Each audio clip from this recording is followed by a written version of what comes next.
যেই বোনদের উপরে আক্রমণ করা হয়েছে, পেটে লাথি মারা হয়েছে, বুরকা ধরে টান দেওয়া হয়েছে, গুলিবিদ্ধ করা হয়েছে, পা ভাঙা হয়েছে, প্রত্যেকটির হিসাব আমরা ইঞ্জিনিয়ার তারেক রহমান থেকে বাংলাদেশে বুঝে দেব। ভোট ডাকাত তাদেরকে উন্মোচন করতে আমরা সক্ষম হয়েছি বাংলাদেশে। ওরা শুধু ভোট চুরি করে নাই, ডাকাতি করেছে। এখন সময় এসেছে শহীদ ওসমান হাদি ভাইয়ের হত্যাকাণ্ডের বিচার করতে হবে। ভোট ডাকাতির জন্য আমাদের জামাত ইসলামের এক ভাইকে খুন করা হয়েছিল। আমরা বলেছিলাম আমরা আবার আসবো, দ্বিগুণ হয়ে আসবো, এসেছে দ্বিগুণ হয়ে।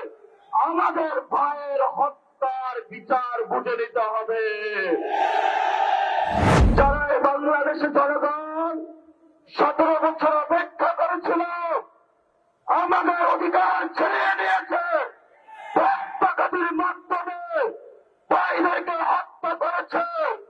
আসাম মালিক তোমার মালিকের বিচারে আমরা বিচার রেখে গেলাম। তুমি তাদের দৃষ্টান্তমূলক শাস্তি বাংলার মাটিতে জনগণের সামনে করবে। আসসালামু আলাইকুম ওয়া রাহমাতুল্লাহি ওয়া বারাকাতুহু। প্রিয় দেশবাসী, সাংবাদিক ভাইরা, 11 দলীয় জোটের সম্মানিত নেতৃবৃন্দ, আমরা আল্লাহর কাছে শুকরিয়া জানাচ্ছি যে আল্লাহ তাআলা জনগণের সামনে যারা ভোট ডাকাত তাদেরকে উন্মোচন করতে আমরা সক্ষম হয়েছি বাংলাদেশে। ওরা শুধু ভোট চুরি করে নাই, ডাকাতি করেছে। আমাদের সুস্পষ্ট অনেকগুলো দাবি রয়েছে। আজকে নির্বাচনের পরে 11 দলীয় যে ঐক্য রয়েছে, আমরা জনগণের সামনে উপস্থিত হয়েছি। আমরা প্রথমত বলতে চাই, পার্লামেন্টে যে ভোট ডাকাতরা গিয়েছে, জনগণের সামনে আমরা বিরোধী দল হিসাবে হাজির হয়েছি।